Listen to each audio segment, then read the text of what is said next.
Hello, and welcome to another Theorycraft Thursday. This is the Sky Drinker, also known as Sky, also known as No Sky in real life, and today we are doing the Engineer, most specifically a turret-based Engineer, and I'm not gonna lie, this is actually the default build that you get on an Engineer when you come into the Heart of the Mist for the first time. Obviously I made adjustments such as traits and runes, but yeah, the toolbars and that's pretty much it. The reason it is that is because it was actually the exact setup I had in mind, true story, so I figured I'd just roll with it. Hey, let's work for me, right? Now, on utility skills, I'm running healing turret, rifle turret, rocket turret, toolkit, and supply crate.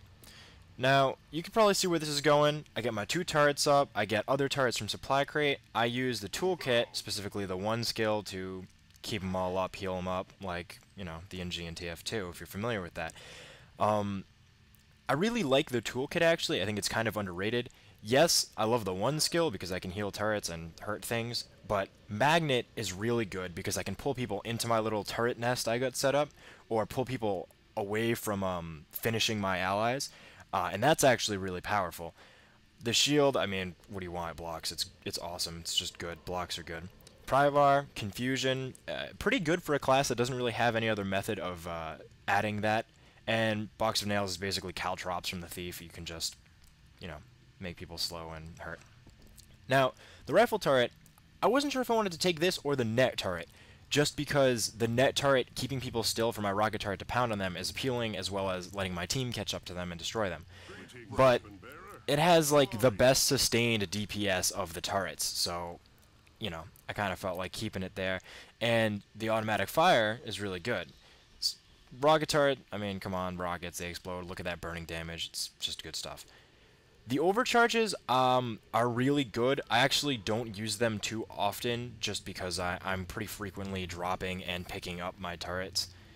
But they are really great. Don't think for a minute they're not. Just because I don't use them very frequently in this video does not mean that they're not. Supply crate, I mean, you all know what it is. It's great. Extra turrets, good stuff. One thing I'd like to touch on before I actually go into the traits and then to the video is there's been a change since I last played Engineer, which is the tool belt skills are no longer the overcharge. For the turrets, the tool belt skills used to be overcharging your turrets. Now, for the rocket turret, you actually shoot a little rocket out of your chest, and for the rifle turret, you shoot a little bullet. Those are both actually very good. Especially for single target DPS and just adding some more damage into your mix. I'm so glad they changed that. I didn't know that. It's pretty great. And the tool belt skill for the toolkit actually is also really good because I can, if I line myself up right, I can fix all my turrets at once. So yeah, it's good stuff. Now for the traits. I am taking 20 in firearms, 30 in inventions, and 20 in tools. In firearms, I am taking hair trigger, rifle mod. In inventions, I'm taking metal plating, auto tool installation, and rifle turret barrels. You can see there, it's all focused on turrets, making them tankier. You actually won't see my turrets die very frequently in this video because of that, and dealing more damage is always good. Tools, I'm taking 20 for the deployable turrets, and the scope.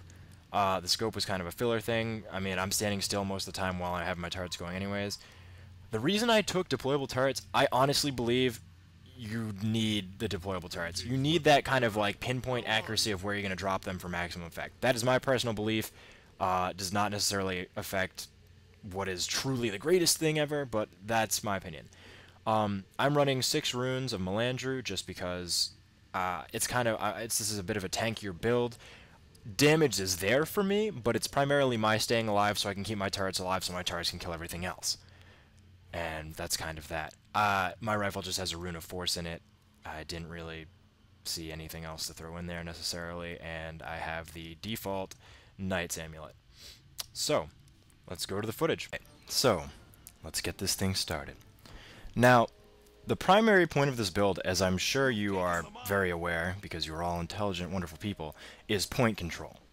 Turrets excel at point control. Makes sense. Of course it does. You're controlling the point with turrets. You're kind of discouraging people from coming there and fighting you there because it's your home ground now, and you're doing big things on it. And that was kind of what I was going for with this build, but I don't really like other forms of point control, like the Guardian. it's effective, don't get me wrong, it's great. I just find it to be a little bit tedious personally. Now, what you see here is kind of like the standard Forest of Niffle procedure for any sort of turret spammy kind of build. Set up shop up here, and I have complete control over that area down there. The only thing you're at risk for that you have to be careful in this situation is I can be pulled down like scorpion wire or something like that. Easily, that can pull me down, and I could be inside of a whole bunch of unfriendly people, and things could go south real fast. But that's not what happened, because I'm the best. But just keep that aware. Keep that in mind if you're running a build similar to this and you're using that ledge to kind of rain death upon the people taking the keep. That can't happen.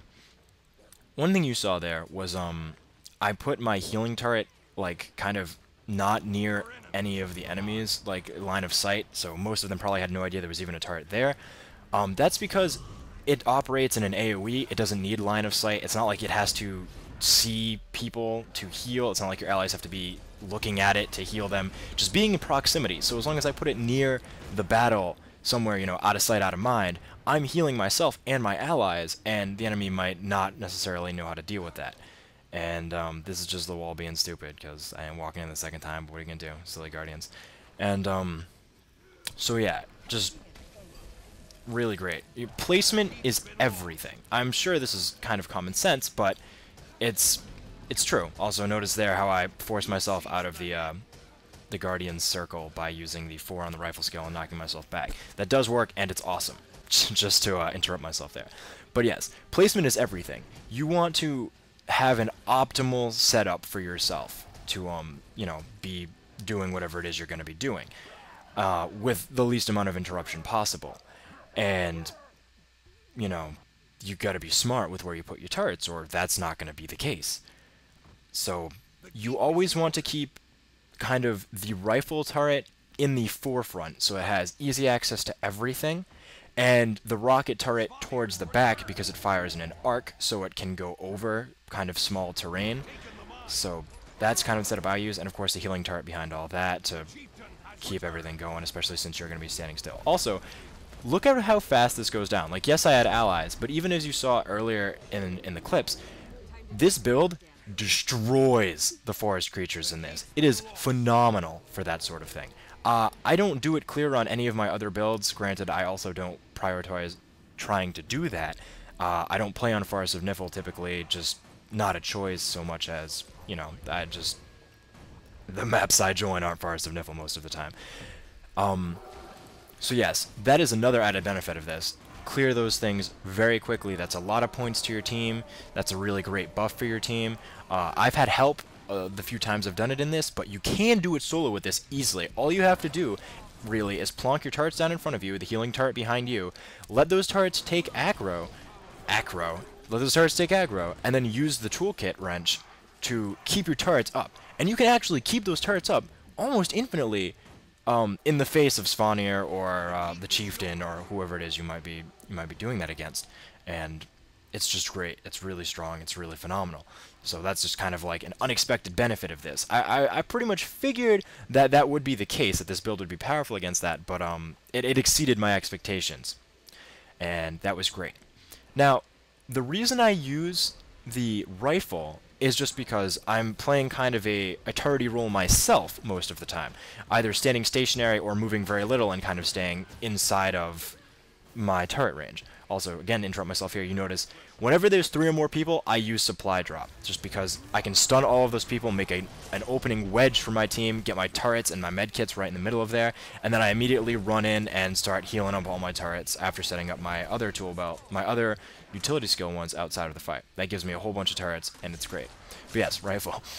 You're turreting yourself. You're kind of standing stationary or close to it, and, you know, putting out lots of damage. It's a very heavy-hitting weapon. Its utility is phenomenal. Its utility is why I pick it, because the net shot holds people in my turret range, and of course for my allies to hurt them, and that's just great. The utility on the 5 skill, the rocket jump, can never ever be overstated enough. It is a phenomenal skill. Good for getting away, good for closing distance. Use it in melee range. It's a lot of damage. I've actually used it to dodge projectiles. It is great. So just, hell, I'd pick this weapon for that alone. And the 4 skill, the knockback, is very strong because it gets people out of my face or gets me out of the face of other people, so I can kind of get back to my own little business and set up shop. And I don't really use the point blank shot very often, or excuse me, not the point blank shot, but like the buckshot skill. It is very strong and helpful when people are in my face and I, for whatever reason, can't get them out of there, but it is also a bit iffy. I find it very easy for people to dodge it. The damage seems a bit inconsistent, in my opinion, and it is not the strongest skill on the rifle by any means. But it is a good addition, and the rest of the rifle skills are more than great enough to justify taking the rifle. And it's good. It's really good. I actually don't use my elite too many times. That is A, because it has a long cooldown, and B, because the situation doesn't necessarily call for it. Also, here's what I was talking about before. You notice I knock him back so that my turrets get a little more leeway, and then they just pounding away, I get help. But again, most of that was me, you know, big pimping over here, doing all the work. It's great.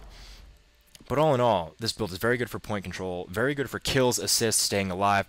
I thoroughly enjoy it. The Engineer is one of my favorite classes, and this build is awesome.